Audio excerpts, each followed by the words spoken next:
Olá, tudo bom? Nessa aula a gente vai continuar vendo a parte de associação de reatores. Então a gente vai fazer dois exercícios. No primeiro, eu tenho dois CSTRs que estão aqui nesse esquema abaixo, eles estão associados em série. Eu tenho na conversão do primeiro CSTR uma conversão de 40%, e a conversão global aqui dos meus dois reatores é de 80%. E ele quer saber qual que teria que ser o volume em cada um desses reatores para ter essas condições. Então, 40% de conversão no primeiro reator e 80% de conversão na conversão global. E ele também quer saber qual que deveria ser o volume de um único CSTR para fazer a mesma reação aí com a conversão de 80%. E ele dá essa tabela aqui. Então, para diferentes valores de conversão, eu tenho a relação F a zero sobre menos RA. Tem várias formas de fazer esse exercício. Como ele já disponibilizou essa tabela para a gente, com valores de conversão e F a zero por menos RA, eu vou fazer de um jeito utilizando um gráfico. Então, vamos lá. Bom, quando eu deduzi a equação do CSTR, eu cheguei em algum momento numa equação desse tipo. Então, se você tiver alguma dúvida, você pode pausar, voltar lá atrás, quando a gente fez a aula de dedução para reatores CSTR, você vai ver que em um determinado momento eu cheguei nessa igualdade, F a zero vezes XA igual a menos RA vezes volume. E eu vou isolar volume aqui, então passo esse menos RA dividindo e caio nesta equação aqui. Então, eu sei que o volume para o meu reator CSTR ele é a multiplicação de F a zero sobre menos RA vezes a conversão XA.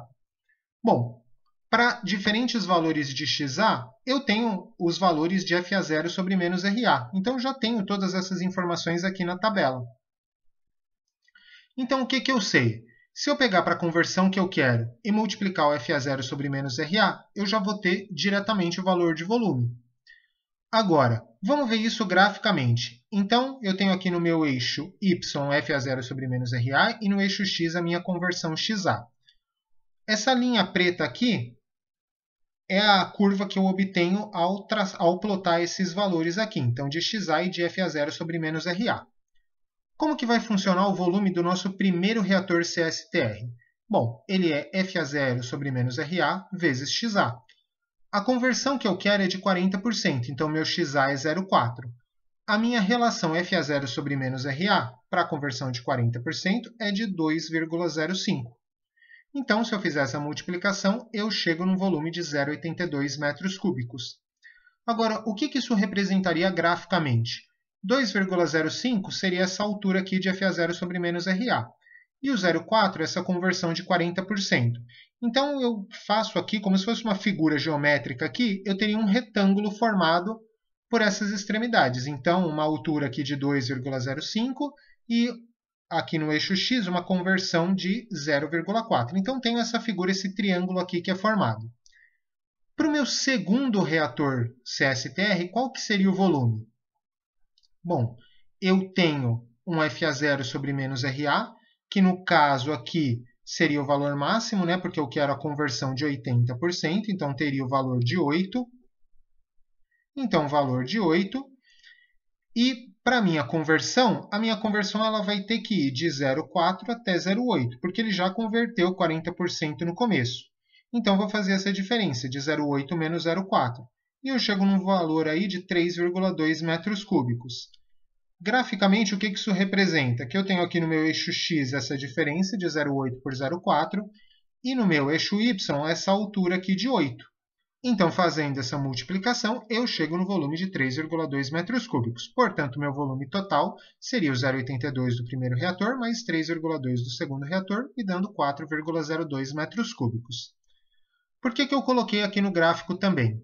Porque quando eu tenho reatores associados em série, o volume que eu vou ter do meu reator ele vai se confundir graficamente com a área da figura geométrica que é formada aqui pelos termos que eu estou utilizando para calcular esse meu volume. Ou seja, aqui no caso do meu primeiro CSTR, para eu calcular o volume, eu simplesmente peguei essa distância aqui de 0,4 e multipliquei por essa altura de 2,05. Então, um lado vezes o outro lado, que seria como se eu fosse calcular a área aqui desse meu retângulo. Então, calcular a área desse meu retângulo, ela vai me dar um valor que numericamente vai ser igual ao valor do volume do reator CSTR que eu calculo. E a mesma coisa para o reator CSTR2. Então, a área deste retângulo aqui, que vai de 0,4 até 0,8 em x e de 0 até 8 em y, a área que eu obtenho numericamente é igual ao volume do meu CSTR2. E, lógico, o volume total, então, vai ser a soma da área deste retângulo aqui com a área desse retângulo aqui. Numericamente, eles vão me dar o mesmo valor de volume para eu calcular aqui do meu CSTR o volume total. Agora, se eu tivesse um único reator para fazer essa conversão, então o meu eixo x iria de 0 até 0,8, então meu 0,8 está aqui, e no meu eixo y iria de 0 até 8. Então, é o valor de FA0 sobre menos RA. Fazendo a multiplicação, eu obtenho 6,4 metros cúbicos. O que faz todo sentido para a gente, porque, na verdade, a área que eu estaria calculando seria de uma figura geométrica que começa aqui embaixo e vai até aqui em cima. Então, ela engloba todo esse quadrado que eu tenho aqui, que vai de 0 até 0,8 em x e de 0 até 8 aqui no meu eixo y. Então, observa que o volume que eu tenho de um único reator CSTR para fazer essa conversão é de 6,4 metros cúbicos. Agora, o volume de dois reatores CSTR para fazer essa conversão é de 4,02 metros cúbicos. E a gente consegue ver isso muito bem porque dois reatores eles ocupam graficamente uma área menor do que se eu calculasse com um único reator CSTR, que ocuparia, além dessas duas áreas aqui rachuradas, esses 6 quadrados aqui que no momento estão em branco, mas se eu tivesse um único reator CSTR, eles também estariam ocupados aqui, contando aí como área que se refletiria no volume. Conclusão que a gente chega aqui. Para reatores CSTR, quando eu faço uma associação de reatores, eu tenho uma diminuição no volume para fazer a mesma conversão.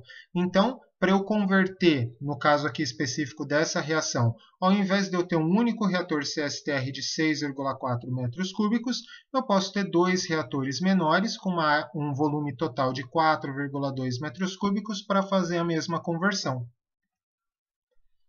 Agora, como que a coisa vai funcionar se eu tivesse dois reatores PFR? Então, vou fazer o mesmo exemplo, tenho os mesmos dados, as mesmas condições, 40% de conversão no primeiro PFR e 80% de conversão aí no final aqui dos meus PFRs.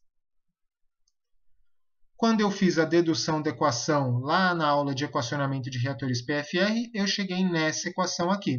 Então, vou isolar dV e fazer a integral. Então, o meu volume é uma integral de FA0 sobre menos RA vezes dXA. Eu tenho aqui na esquerda o mesmo gráfico que eu fiz, plotando aqui os pontos de XA e FA0 sobre menos RA. Então, são os pontos que me foram fornecidos aqui nessa tabela. E eu tenho essa linha preta aqui, essa curva preta. Para o meu primeiro reator PFR, eu quero saber, para uma conversão de 0 até 0,4.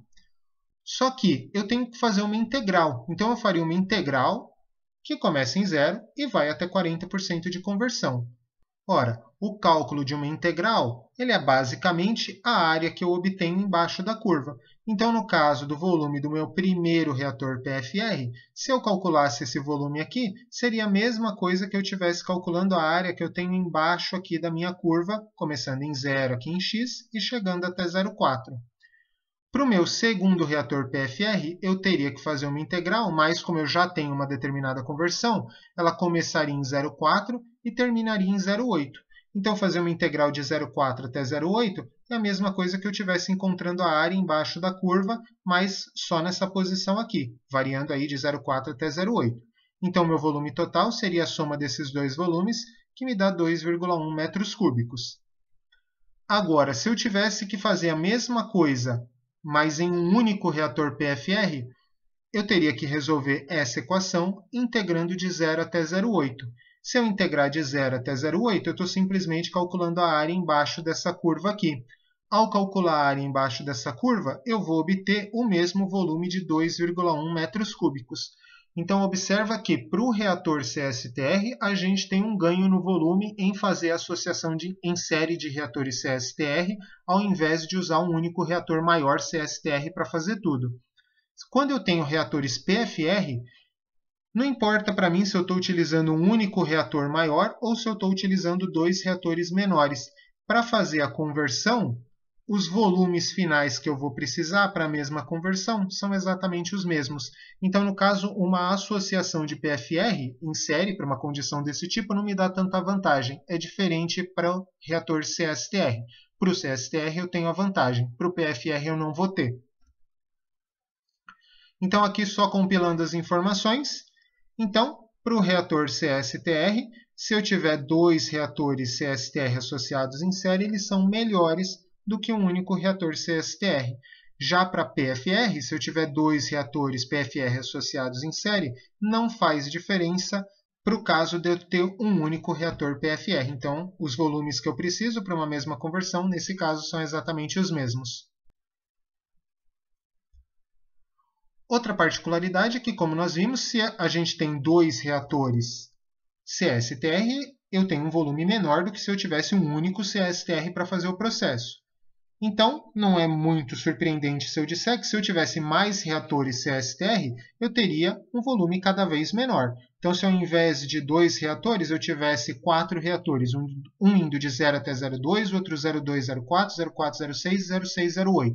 Se eu calculasse o volume, ele seria ainda menor do que 4,02, porque se eu olhar graficamente em termos de área, é como se eu estivesse cortando aí alguns pedaços de área que eu tenho aqui, rachurados nessa figura.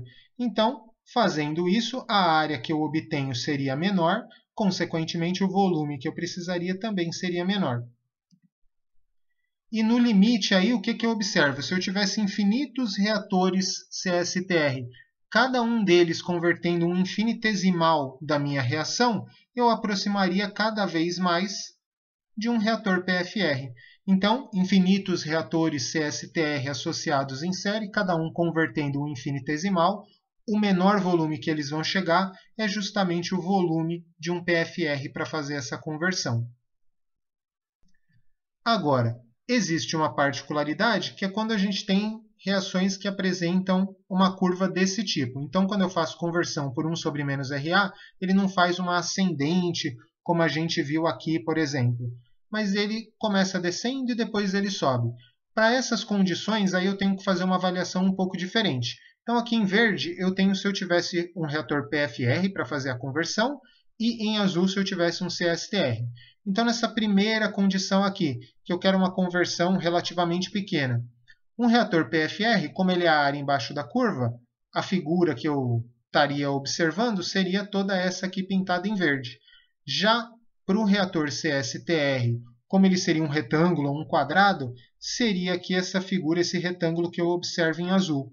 Então, para essa condição, já fica muito intuitivo a gente perceber que o reator CSTR, nesse caso, é melhor, porque o volume que eu vou precisar de um reator CSTR para fazer essa conversão é menor que o volume do PFR.